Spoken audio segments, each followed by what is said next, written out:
Friends, learn in short में आपका एक बार फिर से स्वागत है। मेरा नाम है सरस और आप देख रहे हैं guys learn in short. Guys, ये आपका चाइल्ड डेवलपमेंट एंड पेडागॉजी का सीटेट के पेडागॉजी सेक्शंस का ये आपका क्वेश्चन सीरीज़ का दूसरा पार्ट है। जो मैं आपको इसके पिछले वीडियो में इसका पहला सेक्शन जो प्रोवाइड कराई थी, जिसमें आपको 15 क्वेश्चन आंसर देखने को मिले थे, वैसा ही ये आपका दूसरा सीरीज है जिसमें आपको भी 15 से 20 क्वेश्चन देखने को मिलेंगे गाइस। तो गाइस, वीडियो को देर ना करते हुए स्टार्ट करते हैं, क्वेश्चन आंसर अपना शुरू करते हैं। गाइस, ये सारे क्वेश्चन बहुत इंपॉर्टेंट है। अगर आप ये सारे क्वेश्चंस को लगा लेते हैं तो फिर आपका सीटेट क्लियर करना बहुत आसान हो जाएगा। अगर आप पहली बार सीटेट अटैम्प्ट कर रहे हैं तो ये आपके लिए बहुत ज़्यादा इंपॉर्टेंट हो सकता है। आपको नॉलेज होगा कि किस तरीके के क्वेश्चंस बनते हैं और क्वेश्चन कहाँ से बनते हैं। तो कुछ गाइस इसमें सिद्धांत से भी रिलेटेड है, वो क्वेश्चंस भले आपको समझ में नहीं आ सकते हैं क्योंकि पियाजे का सिद्धांत है, वाइगॉस्की का सिद्धांत है, वो सब सिद्धांत को आपको पढ़ना होगा। तो कुछ क्वेश्चंस वहाँ से भी बनेंगे, तो वो भले आपको समझ में ना आए तो मैं आपको अलग से एक वीडियो में सिद्धांत प्रोवाइड करा दूंगी कि किसमें क्या कहा गया है। तब से गाइस क्वेश्चंस हम लोग पेडागॉजी सेक्शन के क्वेश्चंस को देखते हैं। पहला क्वेश्चन है इसमें आपका, वह अवस्था जब बच्चा तार्किक रूप से वस्तुओं और घटनाओं के विषय में चिंतन प्रारंभ करता है। मतलब वो बच्चे की कौन सी अवस्था है जिसमें बच्चा तार्किक रूप से माने तर्क वितर्क के रूप से वस्तुओं व घटनाओं के विषय में चिंतन प्रारंभ करता है। ये आपका हो जाएगा, क्या ये संवेदीपरक अवस्था है, औपचारिक संक्रियात्मक अवस्था है, पूर्व संक्रियात्मक अवस्था है या मूर्त संक्रियात्मक अवस्था है। तो ये हो जाएगा आपका मूर्त संक्रियात्मक अवस्था। गैस, इस वीडियो में बहुत ज़्यादा इन चारों के बारे में नहीं बताऊंगी, नहीं तो हौच पौच हो जाएगा। वैसे ये चारों पॉइंट आपके लिए बहुत इंपॉर्टेंट है। आपको अगर ये इन चारों के बारे में अच्छे डिटेल में पता चल जाए तो फिर आप अच्छे से पेपर को कर पाएंगे और चीज़ों को समझ पाएंगे। लेकिन अभी मैं इन चारों के बारे में डिस्कस नहीं करूँगी, या आपको मैं एक थियोरेटिकल वीडियो लाऊंगी उसमें बताऊंगी, नहीं तो फिर क्या होगा कि बहुत ज़्यादा इसमें हौच पौच हो जाएगा और आपको समझ में नहीं आएगा। फिलहाल के लिए इसका जो आंसर है, आंसर नंबर 4 है, मूर्त संक्रियात्मक अवस्था। दूसरा क्वेश्चन देखते हैं कि एक शिक्षक अपने लोकतांत्रिक स्वभाव के कारण विद्यार्थियों को पूरी कक्षा में कहीं भी बैठने की अनुमति देता है। एक शिक्षक है, वो लोकतांत्रिक स्वभाव है उसका कि सब मतलब स्वतंत्र हैं के कारण विद्यार्थियों को पूरी कक्षा में कहीं भी बैठने को कह देता है। मतलब स्टूडेंट को कह देता है कि तुम कहीं भी बैठ जाओ। कुछ शिक्षार्थी एक साथ बैठते हैं और चर्चा करते हैं या समूह पठन करते हैं और कुछ चुपचाप बैठकर अपने आप पढ़ते हैं। एक अभिभावक को यह पसंद नहीं आया। इस स्थिति से निपटने के लिए कौन सा तरीका सबसे बेहतर है? तो इसमें जो गाइस 4 आपका ऑप्शंस हैं उसको अच्छे से पढ़िए। क्वेश्चंस आपका बहुत आसान है, आंसर को आपको अच्छे से पढ़ना है। अभिभावकों को प्रधानाचार्य से शिक्षक की शिकायत करनी चाहिए। मतलब जो पेरेंट्स हैं उन्हें टीचर मतलब प्रिंसिपल से जाके टीचर का जो है शिकायत करना चाहिए।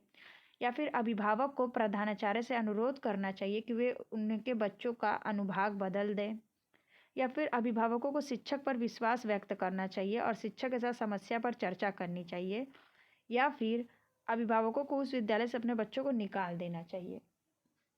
तो इसका सही आंसर हो जाएगा गाइस, कोई भी क्वेश्चन हो, पहले उसके क्वेश्चन में कहना क्या चाह रहा है और आंसर उससे किस प्रकार से मैच खा रहा है, मतलब मैच कर रहा है, वो चीज़ आपको सबसे पहले देखना होगा।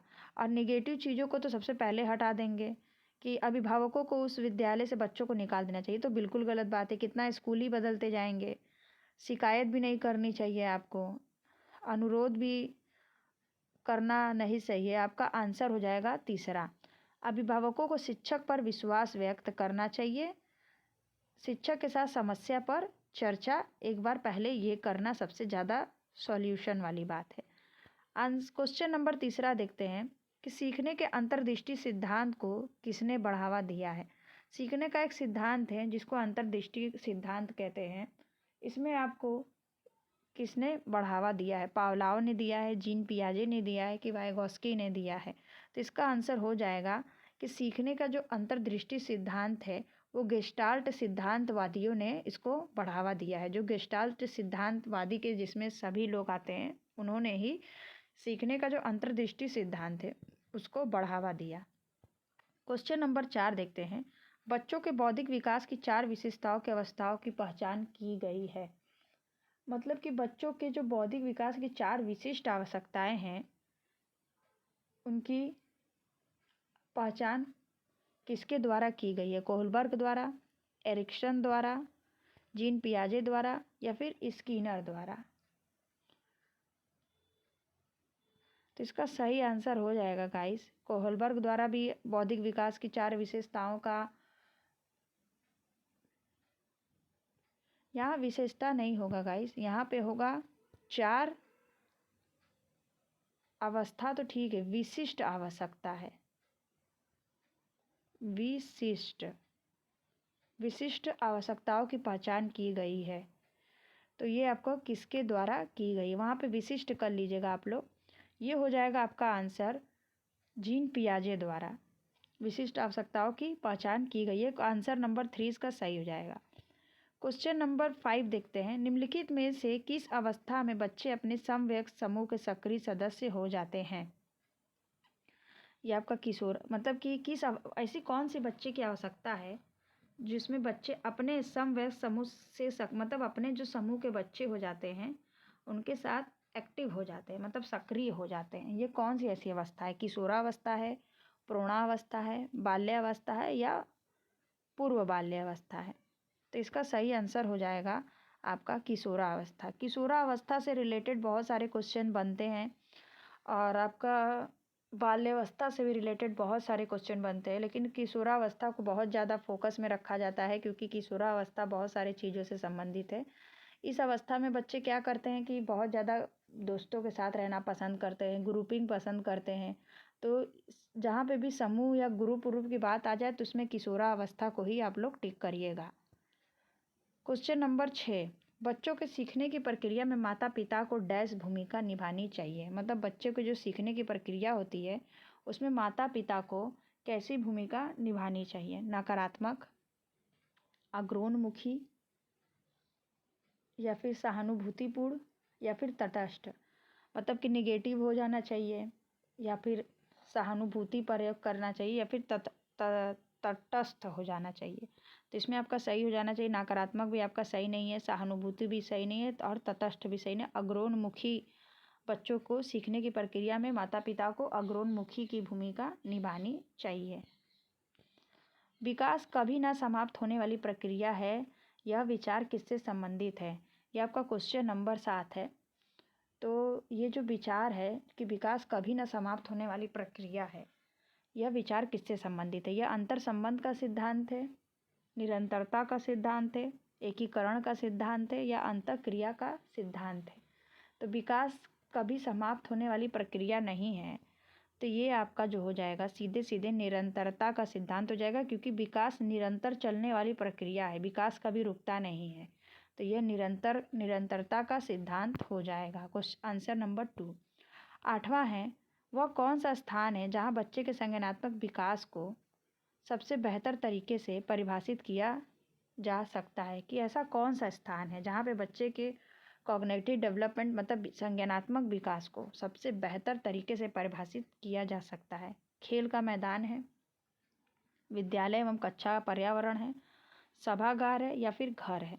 इसका सिंपल और सीधा सीधा विद्यालय और पर्यावरण है, क्योंकि विद्यालय पे ही मतलब कि वहाँ पे बच्चों का संज्ञान पे ज़्यादा बेहतर तरीके से परिभाषित कर सकते हैं। विद्यालय में बच्चा सबसे ज़्यादा मतलब घर के बाद विद्यालय में सबसे ज़्यादा समय बिताता है, विद्यालय के लोग उसको जानते हैं, कक्षा के लोग जानते हैं, वहाँ पे उसका संज्ञानात्मक विकास बहुत अच्छे से होता है। क्वेश्चन नंबर 9 पे पढ़ते हैं। निम्नलिखित में से कौन सा बुद्धिमान बच्चे का लक्षण नहीं है? वह जो लंबे निबंधों को बहुत जल्दी रखने की क्षमता रखता हो। यहाँ पे रखना नहीं होगा, यहाँ पे रटना हो जाएगा, रटने। वह जो लंबे निबंधों को बहुत जल्दी रटने की क्षमता रखता हो, वह जो प्रभावपूर्ण एवं उचित तरीके से संप्रेषण करने की क्षमता रखता हो। और यहाँ गाइस इसमें ये भी आप नोट करिएगा कि इसमें पूछा है कि बुद्धिमान बच्चे का लक्षण नहीं है। नहीं वाले क्वेश्चन को आपको बहुत अच्छे से देखना है, क्योंकि नहीं की वजह से बहुत ज़्यादा आपको दिक्कत हो सकता है। वह जो प्रभावपूर्ण उचित तरीके से संप्रेषण करने की क्षमता रखता हो, वह जो मूर्त रूप से सोचता रहता हो, वह जो नए परिवेश में स्वयं को समायोजित कर सकता है। तो ये एक बुद्धिमान बच्चे का लक्षण नहीं है, वो ये है कि वह जो लंबे निबंधों को बहुत जल्दी रटने की क्षमता रखता हो। आंसर 1 हो जाएगा। 10 क्वेश्चन पे देखते हैं। डैश को एक अभिप्रेरित शिक्षण का संकेतक माना जाता है, मतलब खाली स्थान को भरना है। क्या है कि अभिप्रेरित शिक्षण का संकेतक माना जाए। कक्षा में अधिकतम उपस्थिति, शिक्षक द्वारा दिया गया उपचारात्मक कार्य, विद्यार्थियों द्वारा प्रश्न पूछना, कक्षा में एकदम खामोशी अभिप्रेरित शिक्षण का संकेतक माना जाता है। मतलब ऐसा क्या भरा जाए, जरूरी नहीं है कि बच्चा बहुत ज़्यादा प्रेजेंट हो रहा है तो वो भी अभिप्रेरित शिक्षण का संकेत है। शिक्षक द्वारा दिया गया कार्य भी नहीं होगा। कक्षा में एकदम खामोश बैठना भी नहीं होगा। जो विद्यार्थी द्वारा प्रश्न पूछा जाता है वही अभिप्रेरित शिक्षण का संकेत माना जाता है, क्योंकि बच्चा अभिप्रेरित होकर ही कोई चीज़ को करता है। तो वही आपका, अगर बार बार बच्चा प्रश्न पूछ रहा है विद्यार्थी, तो अभिप्रेरित शिक्षण का संकेत वही होगा। आंसर 3 हो जाएगा। 11 देखते हैं। निम्नलिखित में से कौन सा बच्चे की सामाजिक मनोवैज्ञानिक आवश्यकताओं के साथ संबंध नहीं है।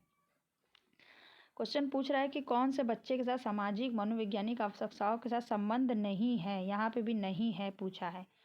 सामाजिक अनुमोदन अथवा सराहना की आवश्यकता, संवेगात्मक सुरक्षा की आवश्यकता, शरीर से अपशिष्ट पदार्थों का नियमित रूप से बाहर निकलना, या सानिध्य संगति की आवश्यकता।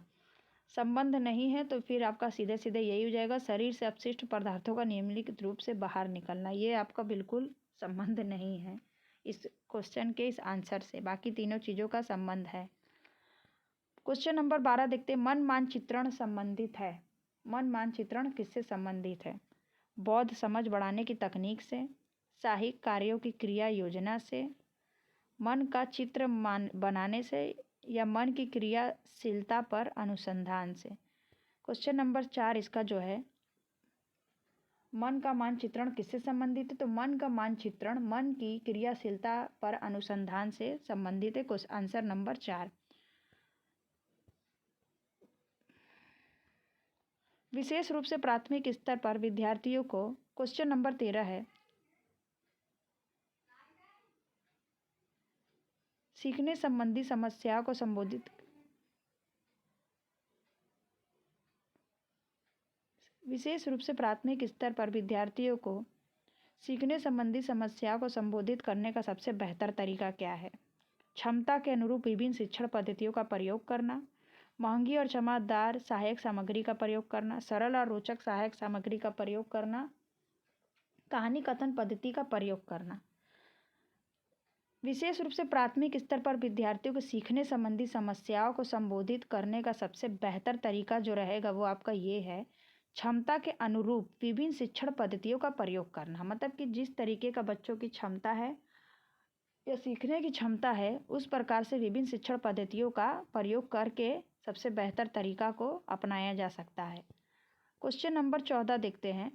पियाजे के अनुसार निम्नलिखित में से कौन सी अवस्था में बच्चा अमूर्त संकर बनाव के विषय में तार्किक चिंतन करना प्रारंभ करता है। अमूर्त संकर बनाव यहाँ पे नहीं होगा, यहाँ पे होगा संकल्पनाओं।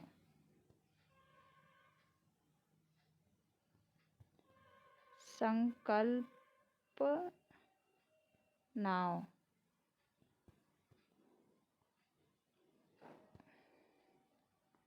संकल्पनाओं के विषय में तार्किक चिंतन करना प्रारंभ करता है।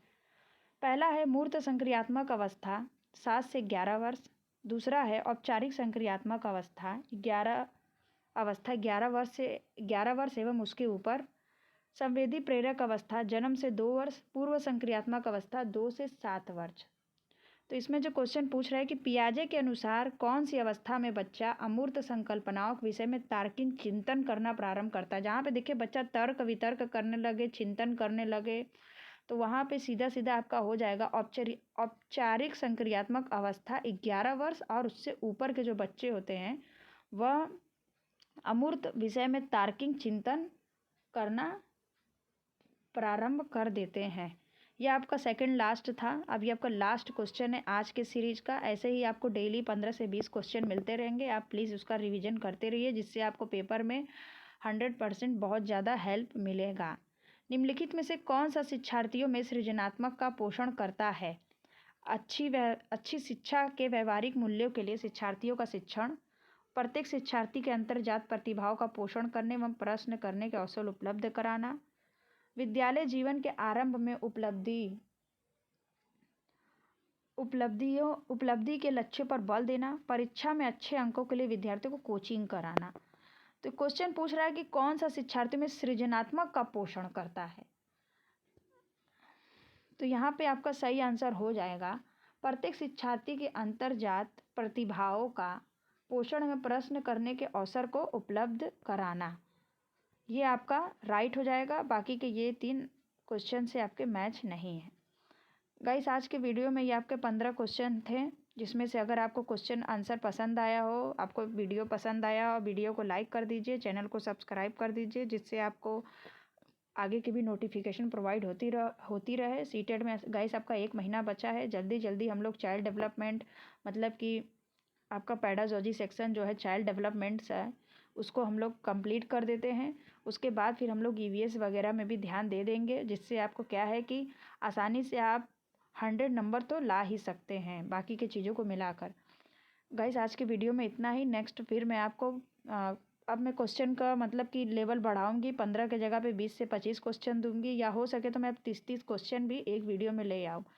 ठीक है गाइस, तो आज के लिए इतना ही।